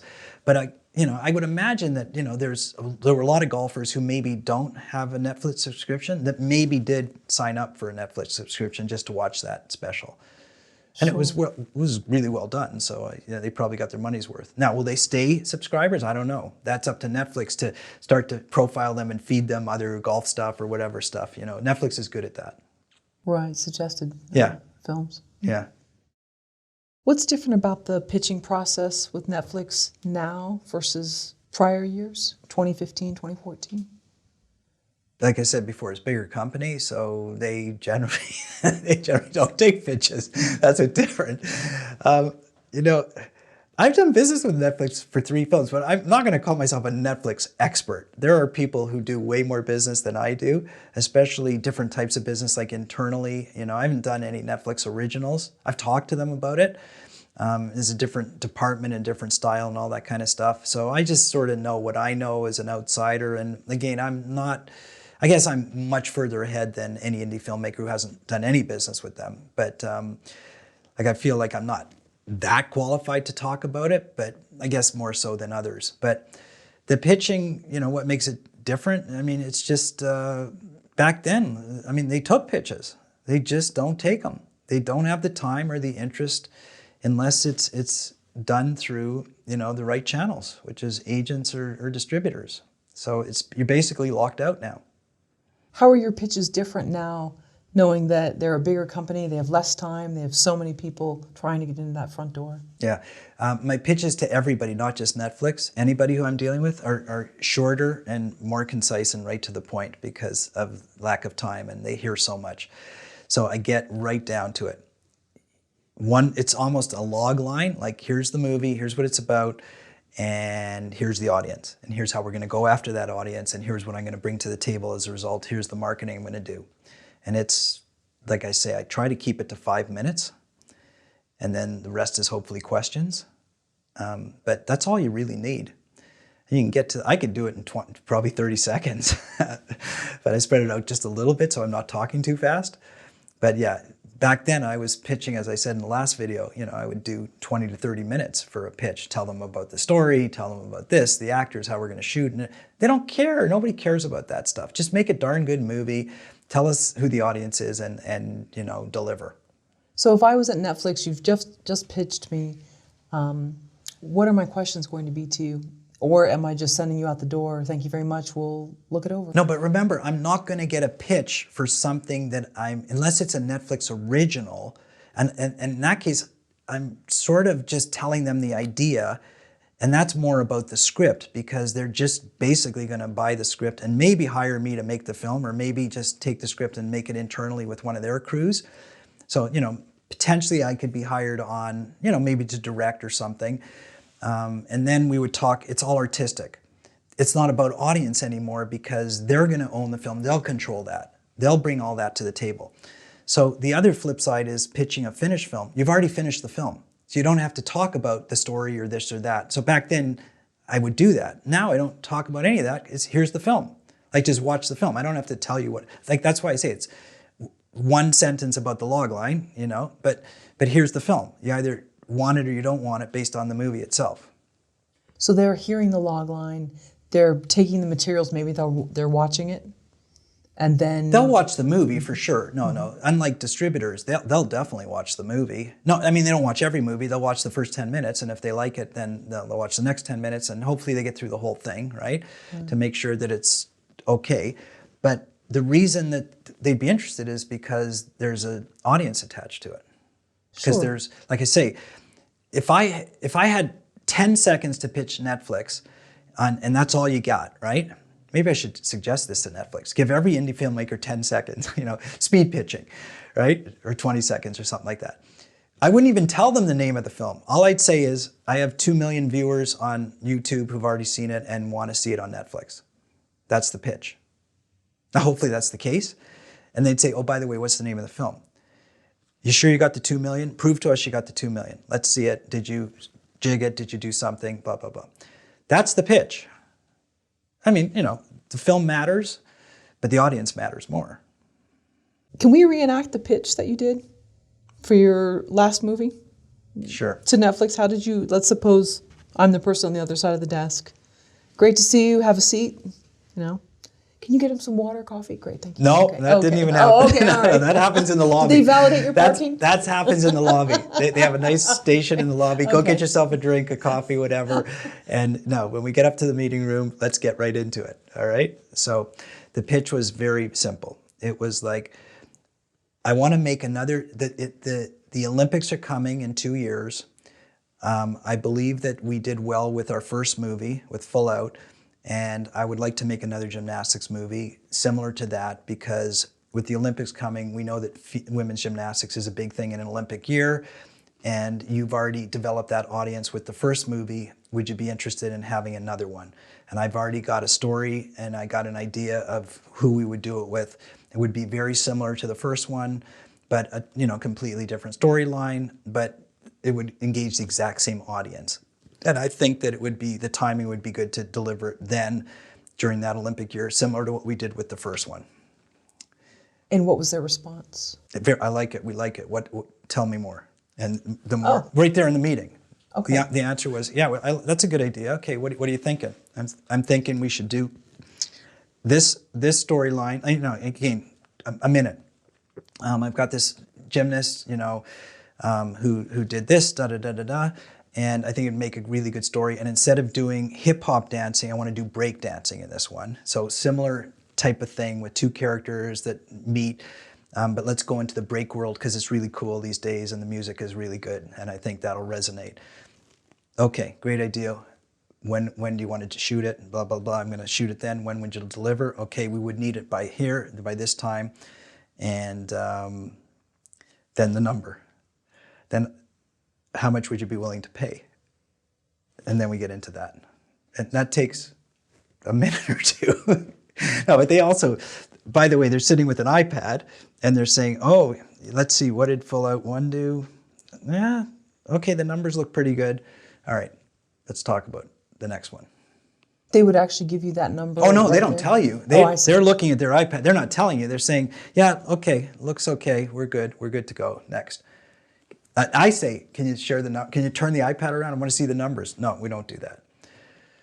It'd be really good. I put some of my heart and soul into it. Can't you just, throw me a bone here, tease me, give me one number. Sorry, we don't do that. We don't do that. And they don't do that. That's their proprietary information, and that's the way it works. Sure. But luckily, the numbers were good on that iPad. Otherwise, the conversation would have been really short. And so this was less than a 10-minute meeting? This last one? The substance was 10 minutes. There might have been 5 minutes of pleasantries. Okay. How you doing? Da, da, da, da, da, How's the golf game? Nice office, whatever, yeah. But yeah, it took about 10 minutes. But there was one other piece of business in that movie because I was wanting to do a renewal on the first one too. It was coming up for renewal, and so we were talking about both the renewal and the next one. I see, okay. Yeah, and the numbers were good, so both happened, the renewal and the new one. So that works in your favor, obviously. So you go in there with good numbers and then you pitch them something else. It's everything. If the numbers aren't good, it's over. Right. It's over before it starts. Yeah, I mean, there's nothing to talk about. Okay. I mean, getting the first one's the tough one because you don't have any numbers. The second one, if your numbers are good, it's a real easy meeting. And if your numbers are bad, it's a very tough meeting. You got to explain why your numbers are going to be better the next time around, if they're even interested to hear it. But the subject matter is super niche. I know that audience really well. I've done tons of marketing to it. They know I'm connected to it. They know that I know how to get to that audience and create viewership there. So, because I've already done the marketing, and now even more so, we're gonna and I explained what we're gonna do in addition to this with the dance world that we didn't do last time. So that's music to their ears, and hopefully it works, and hopefully they get new subscribers as a result of it. I mean, I want them to be successful, because if they're successful, then hopefully they greenlight something else I'm going to do. And that's just supporting their efforts. How are you sharing your ideas for marketing the film that you're pitching? So with Netflix or with everybody? I mean, let's say... for this case, yeah, Netflix. Oh, I'm telling them straight up. I'm saying, okay, we're going to start with the gymnastics, the USA Gymnastics. which is their network of all the gyms across the United States and the coaches. So we're gonna get an endorsement from them. I had a Special Olympian in there, so we're going to, Special Olympics. We're getting their endorsement, meaning they'll put the message out to all of their athletes and families, of which they have many. I'm dealing with the dance magazine and dance world, so there's all kinds of tons of dance clubs and studios, and so I'm advertising through them. I'm doing both paid advertising and social media. And then we're doing a whole bunch of web-based stuff with one of our key dancers. So the main break dancer in the movie is a world-renowned break dancer. And so she did interactive stuff that we had all pre-planned as part of the promotion. And so they don't know anything about the breaking world. I didn't know much about it either. I learned about it, obviously. But so as I explained it to them, and they looked up, who this is and what these communities are and how to get to them and everything like that. And, that's probably a good audience for them. And they probably have a lot of that audience already, but, it's interesting for them to hear about it. So these are things that, you're explaining, not in a ton of detail, just enough to, tweak their interest and make them see that you're going to do some hard work and really try to engage an audience. And that's for everybody's benefit. It's primarily for the benefit of my movie because I want audience on it.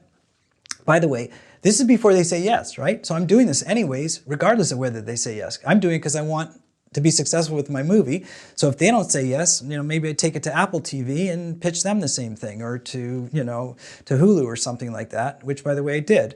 So, because you're waiting 6 weeks. You're not sitting there with your thumb up your butt waiting for an answer. You're pitching everybody because you hope that somebody comes through and you hope it's the one you want. But it's kind of like applying for lack of a better example, college.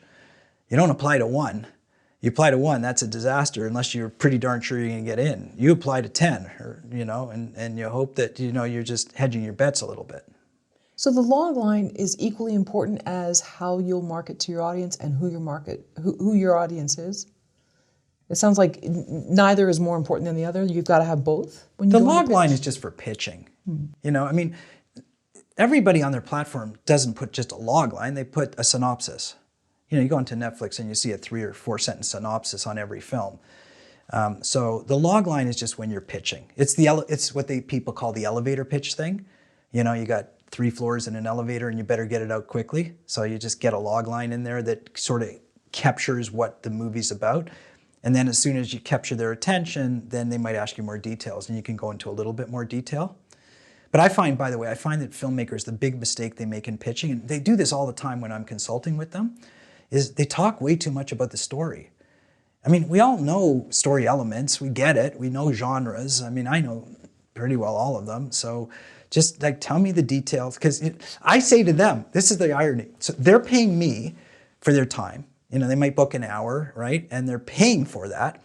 And they start going into the story and I say, no, let me stop you for a second. I don't want you wasting your time, your paid time, telling me your story. I get it. I get the audience. I get who you're talking about. I don't need the details of the story. I'm sure it's great. I'm sure it's unique. Let's get into the substantive stuff, which is the marketing and the distribution and all that kind of stuff. Because don't take 20 minutes to tell me your story, because they would otherwise. Because they're so engaged in their story. And it's not about the story. It's obviously at the end of the day when you make the movie, it's about the story, but it's not about the story at that stage.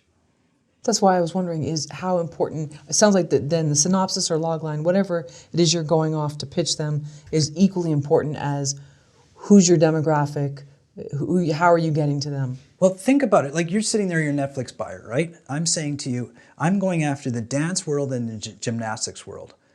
Okay, as long as I have a decent story where there's characters and character arcs and development and everything like that, the question they need to ask is, how many dance routines am I going to have? How many gymnastics routines am I going to have? Oh yeah, what's the main character and what's their relationship? But how many big production scenes are going to, the kids want to see the gymnastics and the dance. That's what they really want to see. Oh, yeah. And as long as it's not a disaster, the rest of it, it's got to have a story that weaves through and a compelling storyline and, like I say, character acts and everything like that. But if you have all that and you don't have good production, you don't have any dance sequences or gymnastics competitions or something like that, it's not going to be a good movie for that audience. Sure. So that's really what, if you understand who your audience is, and I understand my audience because, I make movies for them, then I'm saying to Netflix, this is what my audience wants to see. And they understand that because they have shared audience and they understand what audiences like to see.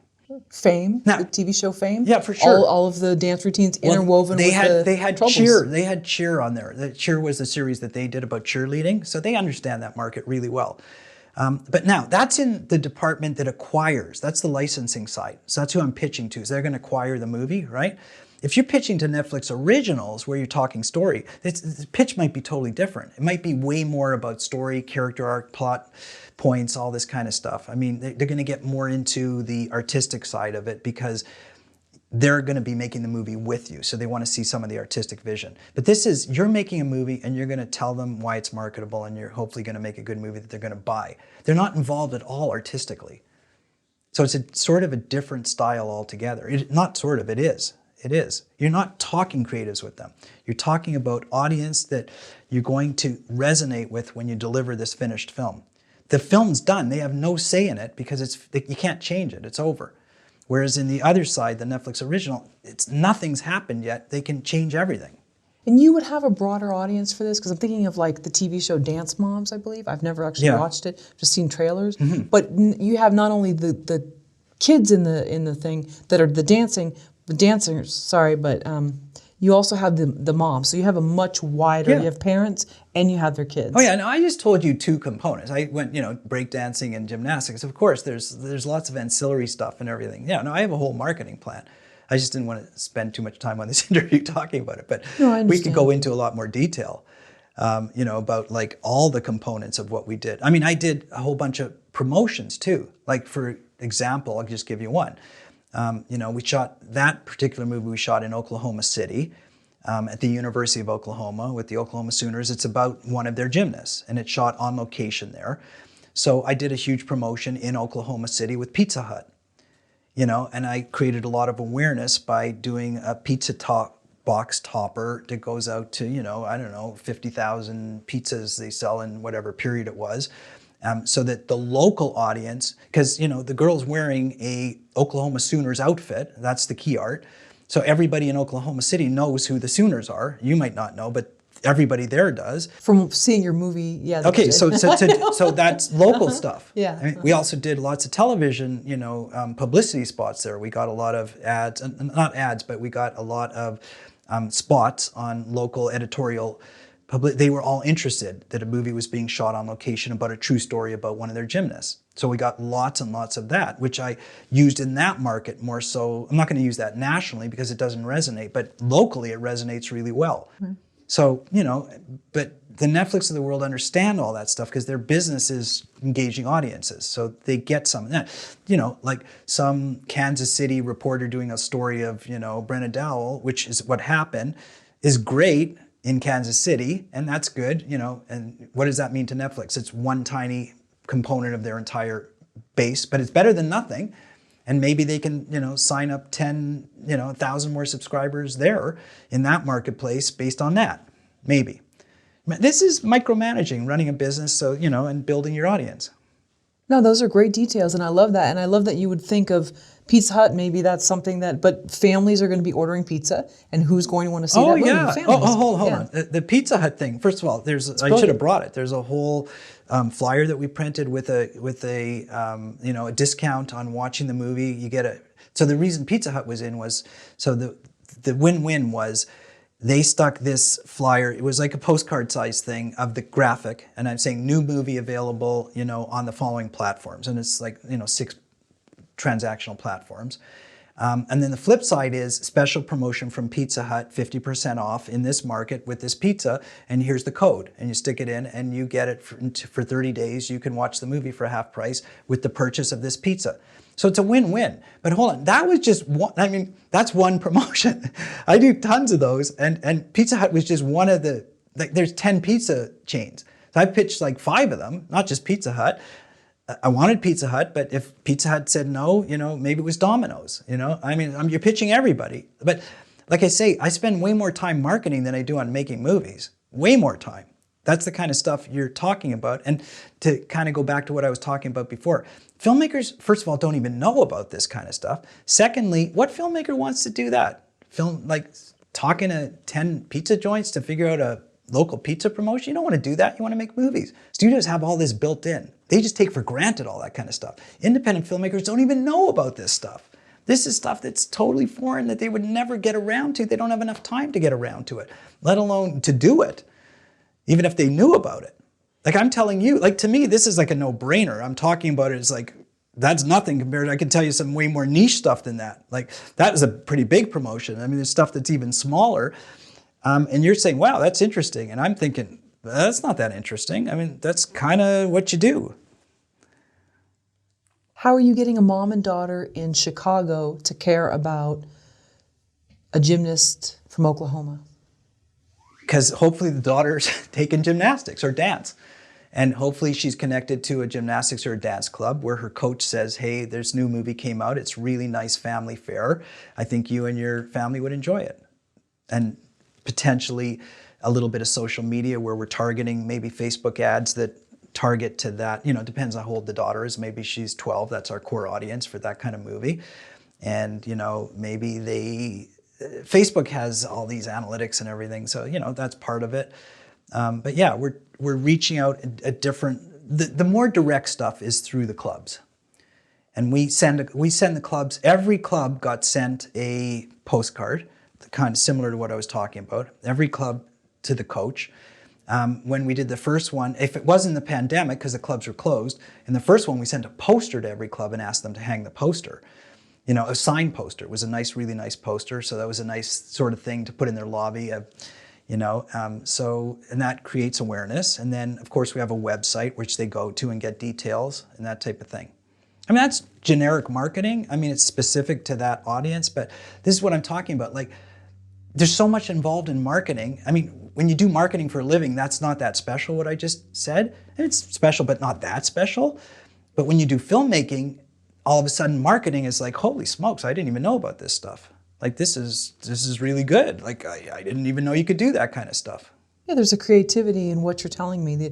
Because there's different things you can plug in here, and it's a challenge. It doesn't sound that easy. There's creativity in knowing what to do, and then there's execution and actually doing it, which is a lot of work. That stuff doesn't come overnight. You got to work it, and you got to negotiate it and contract it and deliver and print and do all this kind of stuff. But you know, when it works, you can get really good results. How has the pandemic changed the film business? Great question, very timely.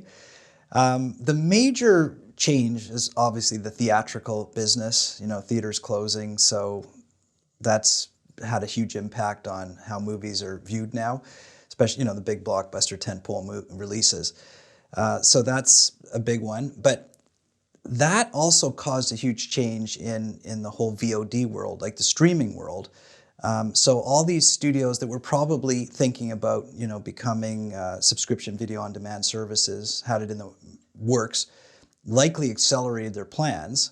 And now all of a sudden you've got, you know, 8 or 10 major streaming services when before you had Netflix really was it. And then, you know, an Amazon Prime. And then of course Disney Plus was starting up, but Disney Plus really jumped in quickly. And then everybody followed. So I think that the studios realized they needed another, you know, avenue to exhibit their movies because they couldn't depend on the theaters, obviously. And, you know, that accelerated that so much. And I'm not sure if it's good or bad. I think for indie films, it's actually not good, which I'll talk about later. But probably for overall viewership for consumers, now there's such a vast choice of quality programming that's available at really affordable prices. So I guess that's good. Now, me personally, I love going to the movies. Like, I like a night out at the movie theater. I love watching, you know, a big movie in a big format on a huge screen with a great sound system, you know, in a very confined, you know, like dark room like that. So I, for one, will be back at the movies the minute they start up. I mean, because it's a night out for my wife and I. I love watching a movie that way. Hopefully a lot of people are thinking like me and can't wait to get back to the movies. But you know, a lot of people went out and bought really big, you know, flat screen TVs and good sound systems, and you know, and I did too, and I enjoy that. It's been a great way to watch, you know, content in the comfort of your own home. But I believe that the theatrical business will be back, and it will be healthy and robust, and just because human beings need to go out and need to socialize, and that's a night out. Do you think things will be totally the same as they were, let's say 2019, right toward December of 2019, once things start to open up? I know we're on the eve of it as of this interview, but do you think things will be returned to that exact level, or there will be changes? Yeah, I mean, it's all driven obviously by the major studios, because they have the big programming that people want to see. So I don't know, just because there's going to be a decision made corporately in each of their boardrooms, and they're going to say, hey, let's do the math on this. If we open, theatrically for 6 to 8 weeks pre-VOD, what will the numbers look like? If we go day and date, what will the numbers look like? I mean, it's all about numbers, right? I mean, they're in business to make money, and they got to decide what is the best way to, to cater to their audience so that they can make the revenue they want to make. So I really don't know. I know the theaters, I don't know for sure, but what I've read is the theaters obviously are going to want an exclusive window, pre the VOD release. But maybe the studios have learned something new that may carry on. And frankly, I mean, as a consumer, that's not going to matter to me. I don't really care whether there's a day and date VOD release with a theatrical release. I'll still go to the movie theater to see the movie because I want to see it that way. And I will pay my $15 and buy my popcorn and everything because I want to go out. I mean, I want to watch those big movies that way. So even if they're offered at the same time, on VOD, I'm still not going to, I'd rather consume it that way. Now, if they're not, and that's a way to get subscribers by offering them day and date, that's a corporate decision, and I'll understand. But I don't know movie theaters, so if I did, I wouldn't understand. How has the pandemic changed your company and you as a filmmaker? That's a great question. Well, my company did not make a movie in 2020. We were supposed to. I have a great other new sports drama that I was hoping to shoot, and I've already kind of almost set up pre-distribution for it, so I was really excited about it. And but the pandemic slowed that down because the protocols for shooting were very, very restrictive. And plus, personally, I don't really want to do that. I mean, I didn't want to put my own health at risk. I didn't want to put the crew or the cast or anybody at risk. So I didn't feel it was worth it to have to shoot during the pandemic. And it's still it's still sort of waiting. I'm hoping maybe we could shoot this fall, but we have to see how that all plays out. But I'm respectful of the fact that, hey, it's a pandemic, crazy thing, crazy year, crazy almost year and a half now by the time this is over. But it happens, and, we'll get through it, and we'll see what it looks like on the other end. So I'm anxious to shoot again, but I didn't want to shoot during the pandemic, which meant I had a year more, a little more than a year to do other stuff. So that actually was interesting. And, at first I was kind of disappointed, but then I said, let's make, lemons into lemonade here. So I did two things. One is I stepped up my consulting practice quite a bit. So I do a lot more consulting with indie filmmakers. And, I'm enjoying that because everybody is kind of struggling and going through the same thing. And it's nice to chat with people and give them advice. And I think I've connected with a lot of filmmakers, and I feel like they've learned a lot, and I've hopefully helped them through stuff. And I'm sure some of them will be watching this interview and hopefully make nice comments. But also I started teaching too. So I live in San Diego. I teach at San Diego State University, and I teach in the film production department. But I teach the business aspects of indie filmmaking. So it's primarily distribution and finance, which are the boring parts of the film business. The students want to learn about camera and lighting, acting, directing, editing, all that kind of stuff. Filmmaking, right? Production.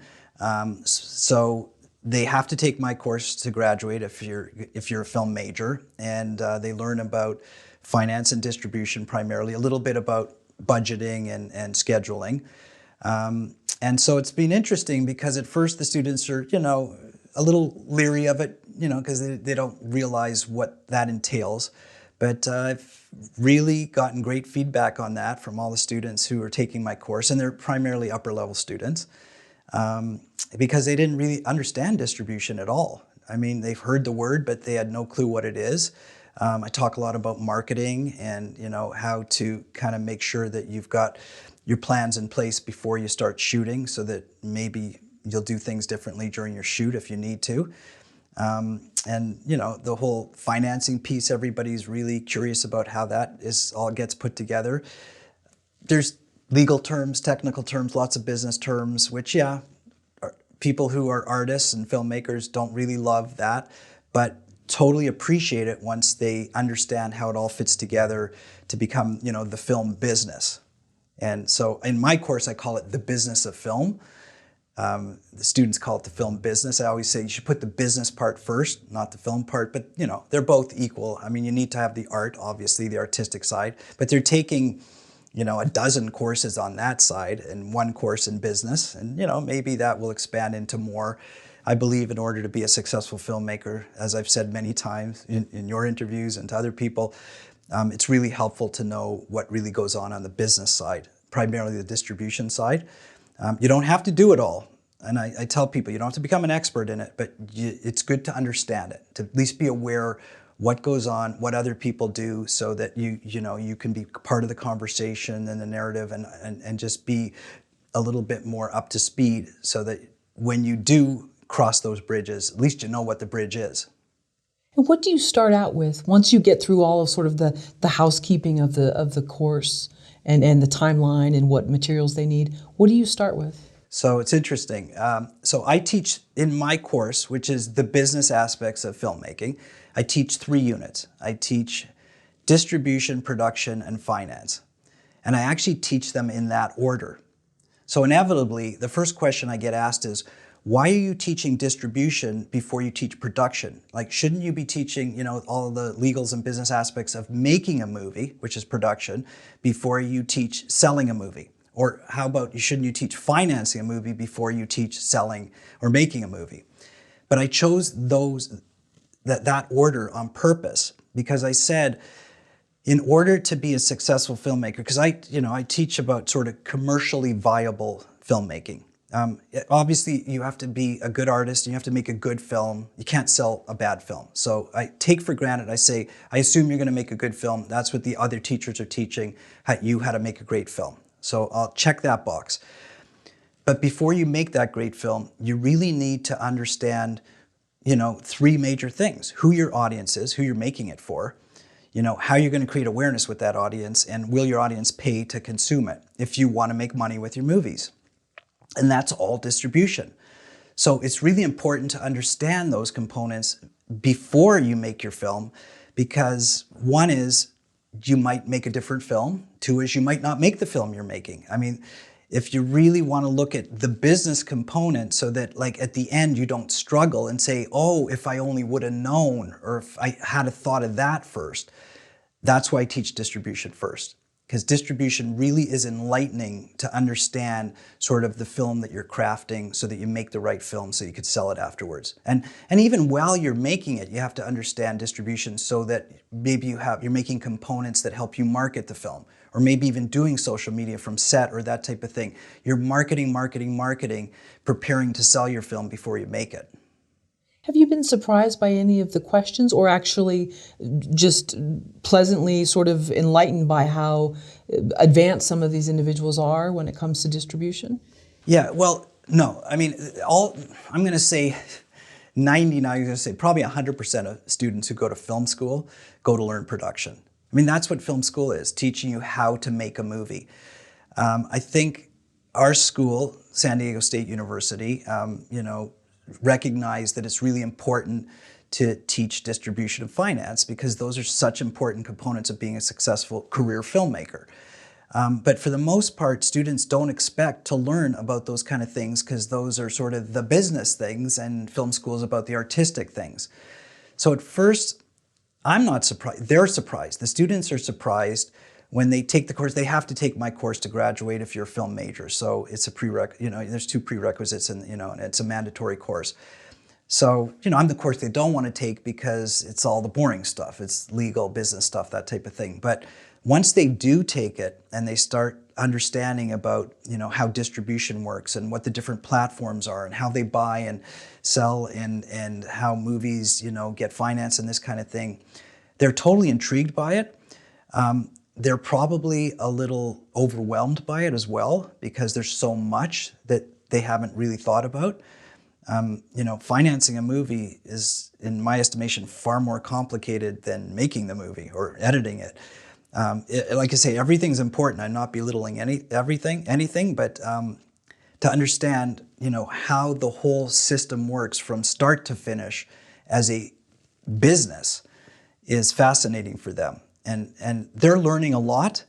They're learning things that they had no idea they were going to learn about. So I'm really happy with how much they're being exposed to and learning. But there's lots and lots of questions, because once you learn a little bit, you want to kind of learn more, and there's just not enough time to answer it all. As a matter of fact, I've had to cut my materials in half twice, because there's just so much to teach, and I take for granted, because I know it all, you know, that I can go quicker, but I have to go a little slower, because, you know, I just throw around terms, you know, like VOD, AVOD, TVOD, SVOD, like, you know, no big deal, right? Like, that's, if you're in the movie business, you know about that. You don't know about that. If you're a film student, you don't know what those platforms are. You've heard of Netflix, you know, you've heard of Disney Plus, you've heard of some of these things, but you don't necessarily know what all these things are. So I have to really take time to explain all that kind of stuff. And it's important because now they have a very good handle on potentially where the movies they're going to make are going to go. And of course, it's going to change, you know, probably changes all the time, but for now.